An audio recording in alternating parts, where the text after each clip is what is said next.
Salut l'équipe, aujourd'hui on se retrouve pour la critique de Aquaman 2, Le Royaume Perdu. Il y a 4 ans, j'étais chômeur en gros. Je traînais, j'avais pas de maison. Aujourd'hui, je suis marié, avec enfant. Et ça me va très bien. Papa, je sais pas comment t'as fait. J'avais un boulot un peu moins stressant que le tien.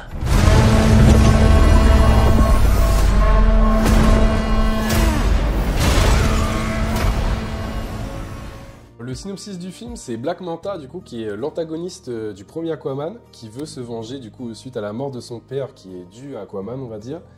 Et il trouve une sorte de trident un peu possédé. Et du coup, il gagne beaucoup de pouvoir et beaucoup de force. Devoir faire équipe avec son frère. Orm, voilà, c'est ça. Ouais, donc voilà, c'est ça, les l'ancien grandes lignes du roi film. de Ouais. l'Atlantide. Alors du coup, Evan, c'est quoi déjà ton rapport avec le DC Universe et Aquaman 1, du coup? Aquaman 1, comme on en parlait tout à l'heure en off, en fait, c'est un film que j'avais trouvé assez oubliable, en fait, malgré que j'aimais l'univers aquatique, qui par moments avait quelques fulgurances, parce que c'était bien fait, en fait, j'ai trouvé. Mais voilà, du potentiel, mais pas assez exploité. Ok. Et toi? Et moi j'aime beaucoup Aquaman 1, on va dire, avec des bonnes idées dans le DC Universe, qui est fini aussi, parce qu'il faut le dire. C'était le dernier film que vous connaissez pendant 10 ans. Donc il s'est pas passé grand-chose, rien du tout même. Non, c'est... en vrai, quand on reprend 10 ans en arrière, on fait le point. Bah en fait, quand vous... Désolé que du comparatif Marvel-DC, en fait au final il n'y a pas de match. Hein. Les gens qui me disent DC c'est mieux que Marvel, c'est bon quoi. Non vraiment, non, je peux pas, non mais honnêtement. Il est là pour faire passer des messages. Donc en fait, on va retrouver Aquaman, qui est désormais roi de l'Atlantide. C'est ça. Et suite au 1, et qui donc fait ses petites affaires, qui entre deux a eu un enfant. Oui. Ça va avoir une petite place dans le film, un enfant avec Mera. Avec Mera, voilà. Et il continue de régner, mais on va dire difficilement, puisqu'il y a un conseil qui lui met des bâtons dans les roues, en fait. Tout le temps, ouais, tu sais pas trop pourquoi d'ailleurs, mais... Voilà. Et donc c'est important de spécifier ça par rapport à ce qu'on va dire, surtout en partie négative. Oui, t'as raison. Voilà. Je pense qu'on peut attaquer point positif sans spoilers.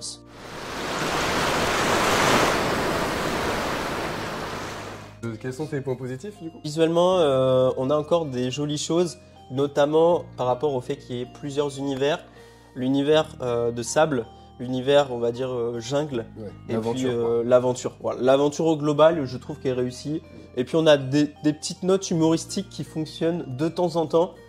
Mais c'est plus l'humour corporel, on va dire les gestes, plutôt que les dialogues humoristiques sont assez catastrophiques par contre. Donc j'ai préféré quand il y avait des petites cascades. Ok. Et toi? Et moi, du coup, c'est avec, je préfère le dire, c'est avec Jason Momoa, que j'affectionne pas particulièrement, hein, surtout avec ses dernières sorties qu'il a faites, avec Fast and Furious et tout ça là. Et là, je trouve qu'il joue plutôt bien. Je trouve qu'en fait, il a compris le personnage d'Aquaman. Déjà, dans le 1, il était pas mauvais. C'est pas ouf non plus, hein, mais je pense que le personnage lui correspond bien. Il endosse un peu plus le costume, je trouve. Ouais, ça lui va bien. Ouais. Et parce qu'il apporte un peu d'humour et un peu d'émotion à des scènes. Bon, les émotions, c'est un peu dur encore, quand même, avec l'enfant, des moments. Ouais. Mais du coup, c'est ça, et sa relation avec son frère, interprété, avec... Patrick Wilson. Merci. Ouais. Qui joue très bien dans le film, qui a pas le rôle le plus dur, mais qui joue bien. Et leur relation est vraiment sympa pendant le film. Ça fonctionne. Ouais. Surtout suite au 1 où il n'y avait pas vraiment de relation entre les deux. Là. Le film a beaucoup, on va dire, d'axes de développement, beaucoup de personnages au final, mais il ne développe jamais jusqu'au bout, pour la majeure partie, ces axes.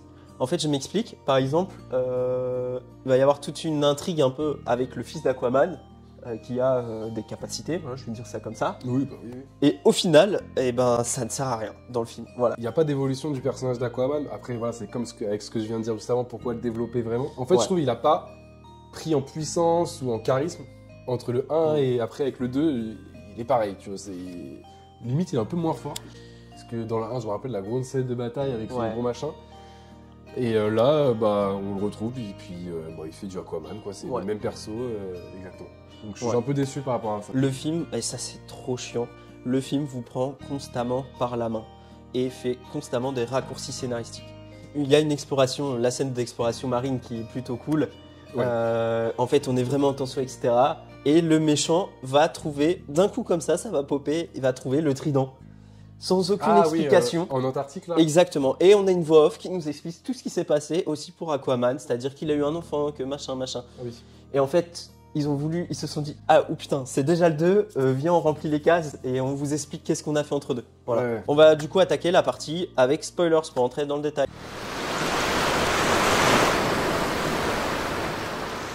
Côté plagiat sur beaucoup de films, ouais. Avec le Seigneur des Anneaux, que je te laisse toi rentrer en détail parce que toi tu connais mieux que moi cette univers. Alors plagiat, en fait je sais pas si je peux utiliser le terme plagiat. Ou plagiat, on sait pas trop, mais gros inspi. Voilà. Je dirais gros inspi. Dévoile le méchant Necrus. Oui. En fait c'est carrément, il a le visuel de Sauron, hein, donc le grand méchant des Seigneurs des Anneaux. Et ça va même, et c'est là où ils ont quand même abusé les gars, c'est que la fameuse montagne finale, le Mordor en fait dans le Seigneur des Anneaux, la montagne en fait, où vous avez l'œil de Sauron. Donc même ça, c'est pompé, et même des dialogues ou des moments, des mises en scène qui sont vraiment pompés par rapport au Seigneur des Anneaux et à Star Wars, que je te laisse peut-être. Ouais. Est-ce que toi, t'as vu du Star Wars? Moi, j'en ai vu un peu. Avec les tridents, là, un moment. Ouais, c'est le moment-là. C'est difficile de faire de la science-fiction. Star Wars est tellement fort et qu'ils l'ont tellement fait avant que dès que tu veux créer, je trouve, on se rapproche toujours un peu. Les scènes d'horreur avec James Wan, qui est un réalisateur d'horreur qui a fait Conjuring et qui a fait Saw, donc des grands trucs. Bon, il a quand même fait La Nonne. Non, c'est des classiques, cinéma d'horreur. Et il y a des scènes avec Black Manta, à un moment, il est dans le noir et on le voit apparaître juste avec ses yeux parce que bon, il a un costume chelou. Il a des yeux rouges et du coup ça fait quand même une petite scène d'horreur et je trouve que c'est sympa. Ouais. Et après il y a des courses-poursuites sympas avec Mera. On voyage un peu dans toute l'Atlantide. Ouais. La relation entre les frères, entre Orm et Aquaman. Ouais, parce que après voilà, c'est un peu pareil, c'est un peu du... Mais c'est en surface en fait. C'est un peu du... Ça reste toujours... Mais je trouve que c'est un peu du copier-coller de Loki et Thor en plus. Ah ouais, peut-être. Ouais, un peu, tu vois, Loki un peu méchant, avec Orm un peu méchant. Humour. Ouais, je suis d'accord. Bah, je trouve que leur relation est vraiment un peu similaire, tu vois, parce que Loki est méchant dans Thor 1. Orm est méchant dans Aquaman 1, et après les deux font alliance, et dans Thor 2, Loki et Thor font alliance aussi, pour battre un méchant. Oui, c'est vrai. Donc voilà quoi, et en plus je crois à un moment il l'appelle Loki, alors je suis pas sûr, fake news ou pas, mais à un moment je crois qu'il l'appelle Loki justement pour la vanne de genre on est un peu similaires, tu vois. Donc je demande confirmation. Moi je trouve ça drôle, enfin, j'ai pas entendu, tu vois. Bah, je crois vraiment, faire une allusion au concurrent, bon après à voir, mais... Peut-être, ouais je sais pas. Je crois de mémoire, j'aurais bien aimé qu'on se renseigne. Il y a aussi des choses, et je me dis, mais attendez les gars, comment vous avez pu laisser passer ça au scénario? Donc on nous vend pendant 2 films un royaume de l'Atlantide hyper puissant, etc. Enfin, le royaume sous-marin. Je voudrais parler du grand méchant aussi, Black Manta. Le costume, c'est pas possible. Non, vraiment les gars, c'est pas possible. Qui est la personne qui a designé le costume? Bah en fait, il est comme ça dans les BD, mais... Non, mais une mouche géante me fait pas peur, moi.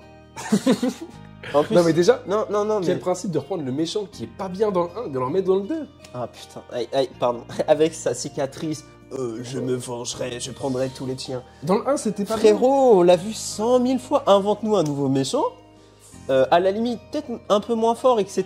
Mais vu qu'il y a déjà le problème avec les 2 frères, j'ai bien aimé le fait que le frère devienne méchant pendant un moment, il y avait un petit twist, tu vois, je me suis dit, ah, sympa. Ça dure pas longtemps, dommage. Black Manta, vraiment, c'est pas possible. Sa tête de mouche, là, j'en peux plus.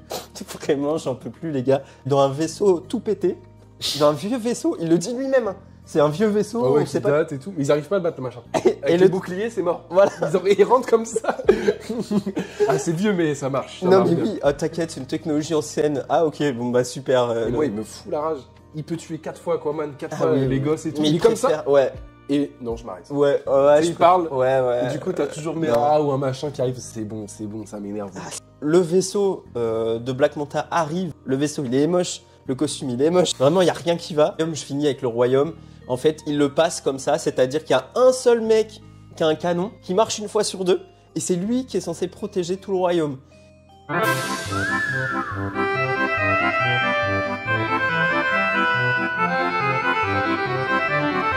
C'est ça, j'ai halluciné, je me suis dit, mais j'aurais aimé avoir une bataille. Bah comme dans le 1 un peu. Ouais, voilà, tu vois, entre un assaillant vraiment dangereux et le royaume de l'Atlantide. Avec un gros vaisseau de ouais, exactement. Et conclusion du coup.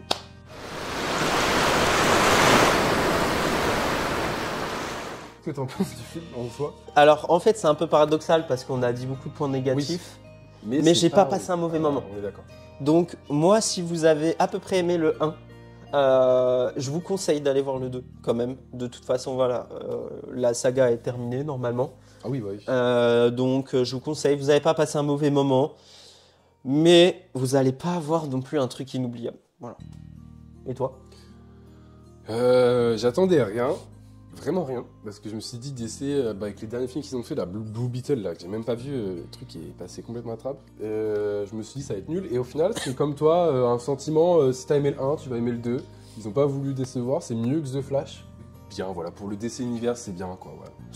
Non, mais franchement, ça veut dire quoi? Ça veut dire, ouais, c'est de la merde d'habitude, mais là... Allez voir des Marvel, c'est mieux. Non, non, mais il y a des bonnes choses dans les deux, mais voilà, ils prennent pas de risques, moi, ça m'énerve un peu, ce côté-là, quoi.